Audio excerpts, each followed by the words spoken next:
This is a podcast from The Bugle. A bird swoops down over the laser-cut edges of the alpine mountaintops. Suspended in midair above the valley, the world seems to pause in awe of nature's masterpiece before the bird dives down, its wings becoming the turning pages of a blank notebook. Yes, below the blue skies lies a secluded writer's retreat, encircled by jagged peaks dusted with eternal snow. The air is crisped, tinged with the faint aroma of pine and the promise of creativity. Inside the rustic chalet, a crackling fire warms the soul as much as the body. Shelves brimming with books line the wall, their spines a kaleidoscope of tales waiting to spark new ones. Through wide glass windows, the majesty of the Alps serves as both a muse and a silent challenge to craft something equally timeless, like the Gargle. Welcome to the Gargle, the sonic glossy magazine to the Bugle's audio newspaper for a visual world. I'm your host, Alice Fraser, and your guest editors for this week's edition of the magazine are James Nokise. Hello. Hello. And John Robertson. Hello again. It's a delight to have you both here. Also, I should mention expressions of interest are now open over on my Patreon for the Writers' Retreat I run in Switzerland in September. Yes. Oh, I'm so glad. I'm so glad you mentioned that, because as this was going on, I was like, oh, an unscripted ad has appeared out of nowhere. Does Alice know that she's hosting writers' workshops and it's leaking into her other stuff? Oh, she's very aware. I'm so aware. I put out the expression of interest forms, and if people express interest, then I'll do it, and if they don't express interest, then I won't do it. So I'm in that pivotal thing of trying to figure out what I'm doing in September. So you, listener, if you help me know what I'm doing in September by coming and doing a writers' retreat with me. Before we get into our top stories for this week, let's take hands and leap into the front cover of this week's magazine. The front cover of this week's magazine is Hugh Jackman's new girlfriend, looking as surprised as the rest of us. The satirical cartoon this week is The Wicked Musical, and the way that Ariana Grande and Cynthia Eriva's fingers are tangled together in a knotty and metaphorical way. And that brings us to this week's top story. Top story is the news that people are more antisocial now than they have ever been before. John Robertson, you're the human embodiment of an ASBO. Can you unpack this story for us? Jesus Christ! Oh, why don't people want human contact? Well, because my friends just monetize contact with me and then insult me in this manner. You know, James and I have only ever hung out on a podcast, as is the male way. We were both having a chat, which sort of, before you got in here, which kind of worked as a sort of male Bechdel test, which is what happens if two men get together and talk about anything other than loneliness. But yes. Yes, studies in the US find people are increasingly isolated due to a lack of community facilities and a preference for alone time fueled by your phone and the TV. But don't worry, because they're not lonely, they just don't want or understand other people. So it's lucky that AI tech bros are building machine friends. Meanwhile, the only light in this dark tunnel is board game cafes are expanding as traditionally isolated nerds discover the joys of in-person friendships. Ah, Christ. We've reached the point of history where two breeds of nerd are going to war with each other, and they are the versions of the nerds that would go to the holodeck to have sex with replicas of their crewmates, and nerds who would go to the holodeck to have sex with their crewmates, but only after 9 hours of f***ing Settlers of Catan. Oh, it's a Sophie's Choice of nerd orgies, really, isn't it? The thing is, I've never read Sophie's Choice. I've only ever heard references to it. So as a result, wow, a real Schrodinger's joke. It's pretty amazing how people are shocked that uber capitalism ramping up has made people more individualistic. You can't risk anyone getting together and hanging out unless they start talking to each other and form a union. Yeah. the unfortunate reality of fulfilling and nourishing human contact is that you've got to put the work in to get it. You know, if we're trying to optimize our relationships so that they're entirely frictionless, what we get is a pleasingly frictionless slide towards the grave, absent of any human connection. And ironically, under Uber capitalism, where's the one place they actually want you to go and connect with people? Could you come to the office, please? In your home time, go back to your little shell and remain in there, but only down the office to see people. Horrifying. Well, I feel like the post-pandemic, we kind of like during the pandemic, we were all had to work from home, and everyone was like, "Actually, that's not too bad," and we really lent in. And then there was like some sort of like mass understanding that we might all become psychopaths. So maybe we need to force people to come back into the office. Yes, health risks, but also we should probably see faces on a regular basis.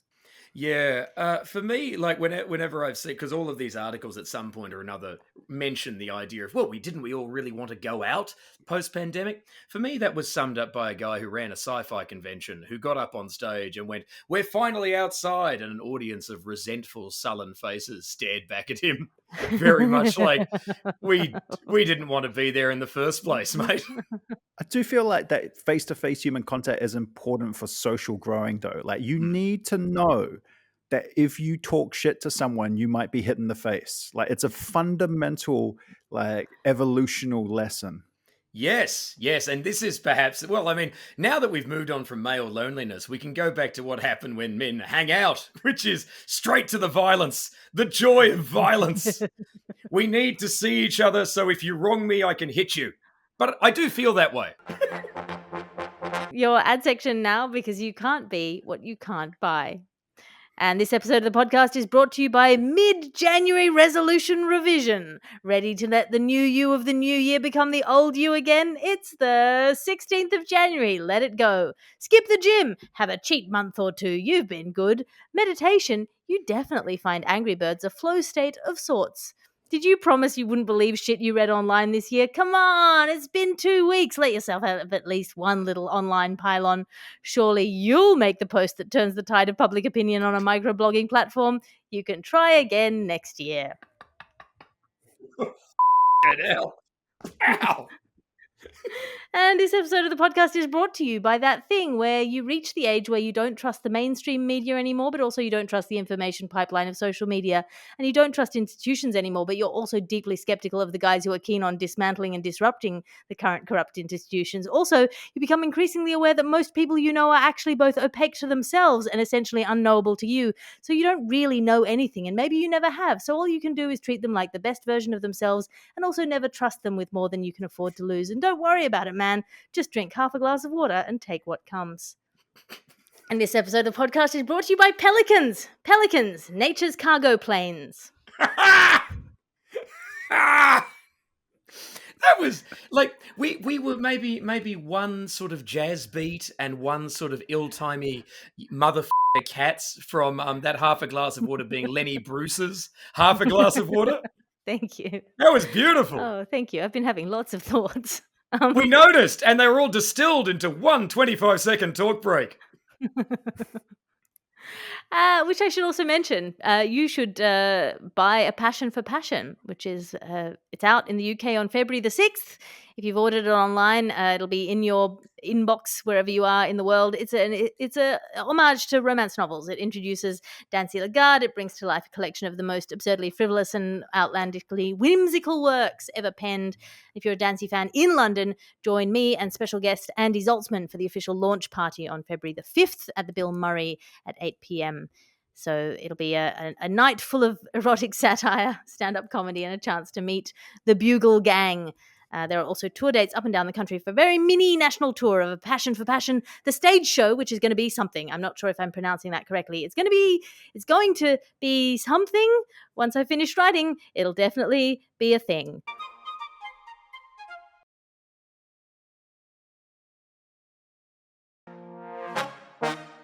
More loneliness news now, and this is the news that maybe one of the reasons for the rise of loneliness is the exponential rise in flaking on plans. Ever since flaking on plan became less complicated than training a pigeon to find your friend, It looks like people have been dropping out at the last minute. James Nokise, you've met a pigeon before. Can you unpack this story for us? Yeah, thank you, Alice. Like many pigeons, I myself have off at a moment's notice, and there seems to be a real discussion going on about whether it's self-care or rude, and tied to obviously this epidemic of loneliness that we're now seeing. It turns out people would rather stay at home than not just go to like casual drinks. We're talking about weddings, funerals, book launches, like important social events. And is it just an excuse? Now, there's a lot of discussion, particularly amongst people who have the resources to be there, because as we all know, sometimes when you flake out, as it's being called, it's actually because your bank account has flaked out without you realizing it, and you're not in a position to flake in for at least another fortnight. So it's an interesting conundrum here, and primarily seems to be taken up by what scientists are calling whiny little bitches. But that's a medical term, so I'm not sure what the casual term is. For myself, I'm a renowned flaker. A lot of my friends know that I will call them 10 minutes after I'm meant to be there and say, I'm so sorry. And I've never used my mental health issues as a reason for that, but it has become a lot easier to do it since every comedian has been diagnosed with a mental health condition. And I've also found having a podcast on mental health issues has allowed my friends to use that as is it throwing the mental health community under the bus to justify my 35-minute showers that were absolutely unnecessary 20 minutes before the event? Sure, that's one way to look at it. The point is, I'm not the only one that's doing it. It's a societal issue, so can we not have an argument about this right now? I feel like we have fallen as a society since the olden days. When I was young, I'm so old now. I remember back in the day where you'd just say, "I'll meet you on town hall steps at 2 p.m." And at 5 p.m. you'd realize they weren't going to come, and then you'd find your way home. And the next day at school, they'd be briefly apologetic between classes. But I feel like it's too easy to flake out on plans anymore. We need accountability. We need long, drawn-out explanations. We need an abasement ceremony where you officially apologize in a public space. I feel like flaking has become too... Everyone understands flaking now. I think reduce the understanding and bring back the friction, what I say. Yes, go back to tradition, right? Because the tradition is if you're going to flake out on something, you do it on something that has no value, like work. That's a noble thing. 10 minutes before you're meant to be there, taking that lung out of that vulnerable child in the surgery. Oh, sorry. Can't come in today. That's fine. Good God. This weekend, there was a Cinderella in the Park at Noosa, which is 45 minutes drive away from my house. And I thought, what a lovely thing we'll do. It was very rainy in the morning, and I checked the email, and the email said, the show must go on. And this was at 11 a.m., and the show was meant to be at 1 p.m. And so we drove to the place, and I kept checking the emails on the way there, and I got no update. And then I arrived there, and it was still raining, and a man with an apologetic look on his face and an umbrella said, "You're not here for the Cinderella, are you?" And I thought, oh, good. Oh, the event flaked out on you. Marvelous. Yes, and then 4 minutes before the show was meant to come, so we arrived 7 minutes before the show was meant to start. 4 minutes before the show was meant to start, I got the email. So I feel like that is the epitome of flaking. You go to the place and the place flakes.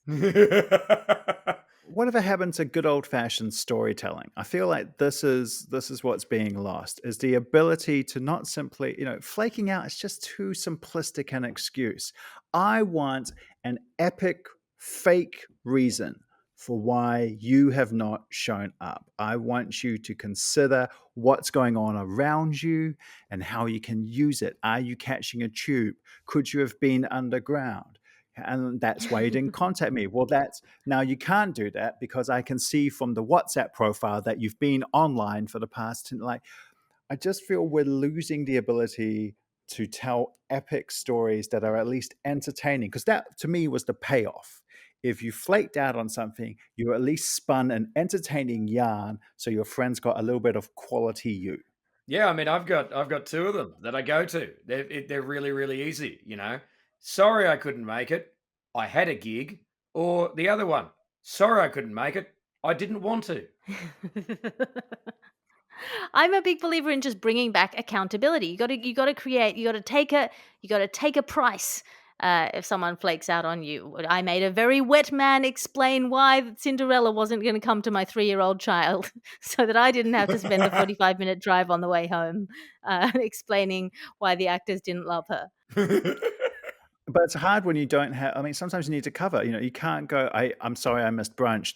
The morning wank got out of hand. Like, you've got to, pardon the pun. You've got to out of hand. Yeah, Out of we're hand. lucky. At least catch it, you bastard! What's wrong with you? And that brings us to our reviews section. As you know, each week we ask our guest editors to bring something to review out of 5 stars. John Robertson, what have you brought in for us this week? This was sent in by alleged fans. This is the Fisher-Price alarming pink and purple object. And this... So what this is a bouncing DJ that will record and then remix whatever you say. Please enjoy the following. For those of you who can't see this, there's no point describing it. It won't improve your day. When I turn red, say something and I'll mix it into a song. Here we go. I'm an abomination to God and man. I'm an abomination to God and man. I'm an abomination to God and man. Amazing. I believe it's working as intended. 0 stars. I think I was at that gig in 2004. It's just, I think I had way too many pills. Yeah. But Yeah, the fact it went straight to Fatboy Slim remixing style. Single statement, here it is again. Single statement, here it is again. So good. What more do you want from your upsetting children's robots? All I ask. I want it to not be in my house where there are no children. James Nokise, what have you brought in to review for us? Well, it's a bit on brand for this episode, but I've come in. I've brought into review the guy who works at the local curry shop who talks to you when you're in for the 4th time that week ordering the same curry. Because we've all been in that position where we're just going in for the same takeaways. And there's no judgment, all right? We listen to the order and we do not judge. Even if that order is a korma with a garlic naan for the 4th day in a row. There's no questions about blood pressure. He's not trying to give you a hug. There's no and not a single sense of pity from Raj, and that's what I've always respected about him. And so I think we all need that person in our lives. All right, it doesn't have to be curry; could be fish and chips, could be burger. You need the takeaway store person who you can just go to, and clearly something's going on, but they just want to give you food. And take your money and absolutely not talk about your life. So I think that's a wonderful comfort that everyone should have. 4 stars. 4-star experience and a 0-star experience this week. That's what we call a spread.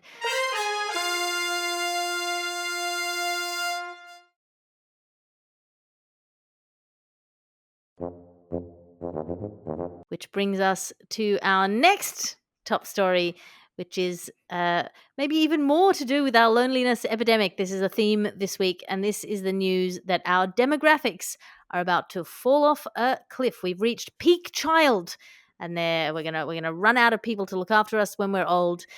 John Robertson, you'll be walking a gaggle of seniors off a cliff at some point. Can you unpack this story for us?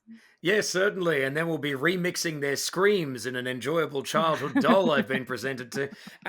Look, I summed this up with the phrase American universities see less enrollment, apocalypse ahead.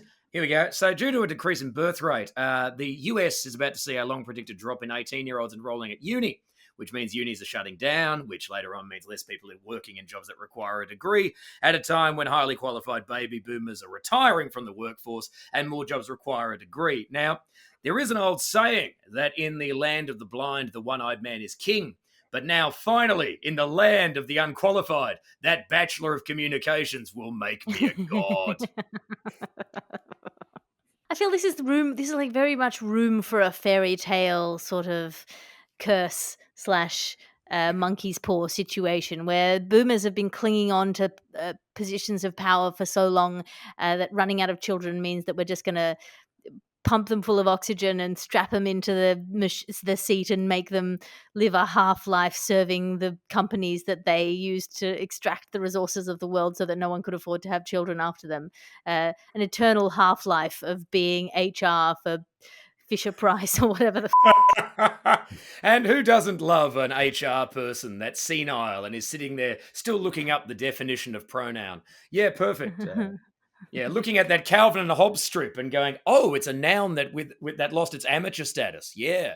Anyway, I think you guys have hit on why people might be hesitant to have children, because there is that deep-seated fear in a lot of people that you will accidentally raise an HR person. And no one wants that. No one wants to look at their fully grown adult child and say, oh, they work in HR.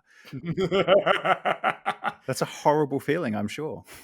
Look, HR people never had parents. They arrive fully formed and of a particular age and with a sort of homeopathic dose of empathy. You know, I read it in a book, This Is How I Meant to Feel, which is about as little as my job demands. Well, you can tell the HR kids at creche because they're the ones giving the other kids bad news. You know, they're sort of saying, your father went out for smokes, he won't be coming back. Yeah, just come down here into the soft play. Yeah, for hard news in the soft play. You're showing your age, James. Fathers vape their way out of families now. I think if your father vapes, you haven't actually lost anyone important. I think that's really... Look, kid, it was you or the strawberry and kiwi. Sorry. Yeah. You didn't want that in your life anyway. Yeah. That fragrant breathed bastard is off for the last time. And that brings us to Cephalopod news, which is the news that the squid lords are rising up. They have passed a cognitive test designed for human children. James, you've been smarter than a squid. Can you unpack this story for us? Look, I understand. My people are of the ocean. I understand that I should be all over the cephalopod news. But it's very difficult. They've designed, it's the gratification test people might be aware of that they do for kids, you know, like the marshmallow, the candy is sort of the most famous one. Yeah. They've used marshmallows as an example here they've given marshmallow test to cuttlefish. Sorry, I'm talking around it. It's where they say if you don't eat this lolly for a certain amount of time, you get more.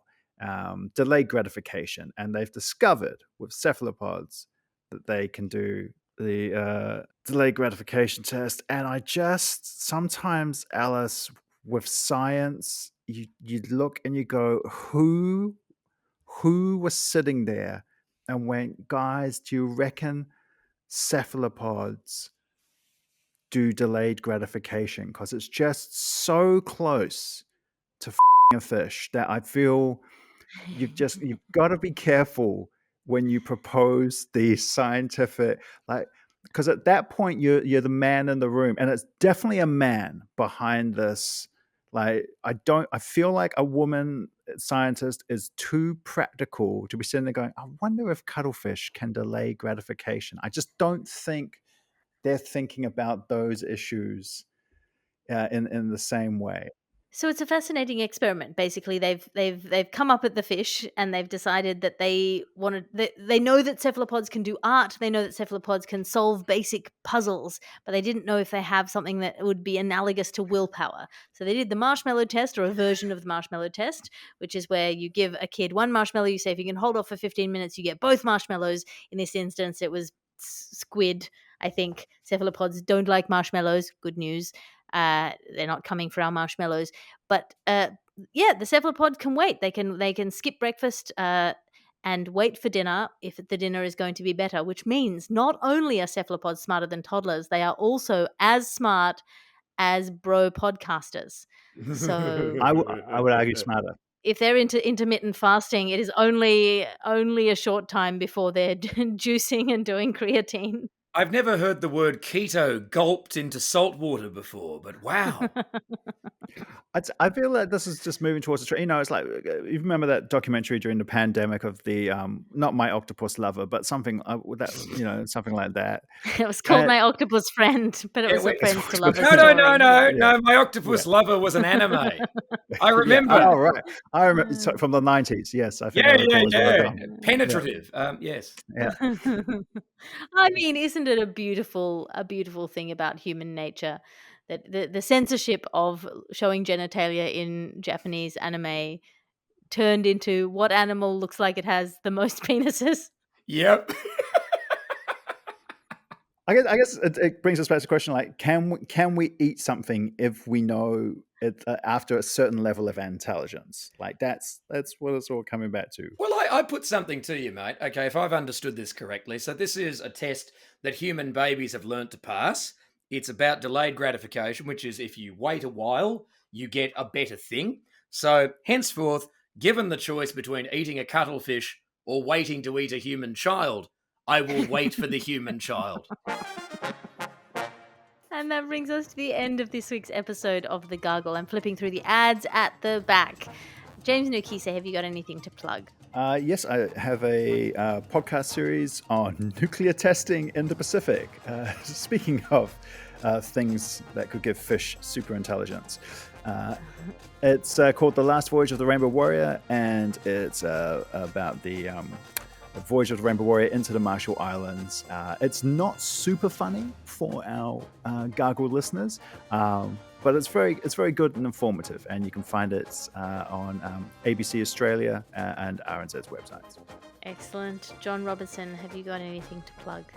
Yep, my live action video game improv show, The Dark Room, is on tour through the UK and through the Netherlands and New Zealand, and then later on in the US this year. And I've got a new show called John Robertson Plays with the Audience going on tour in October, so we'll be road testing that all through the year. Go to thejohnrobertson.com and it's on the live dates tab. Excellent. And you can find me online at patreon.com/Alice Fraser. It's a one-stop shop for all of my stand-up specials, podcasts and blogs, as well as my weekly salons and my twice-weekly writers' meetings. Expressions of interest are now open for the writers' retreat in September. It's in the first 2 weeks of September. They're a week long. Come along. And A Passion for Passion is available. Buy it. Come to the tour date. Come to the opening night if you're in London. If you're in the rest of the UK, there are dates all over at alicefraser.com.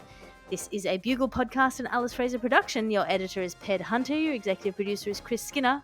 I'll talk to you again next week.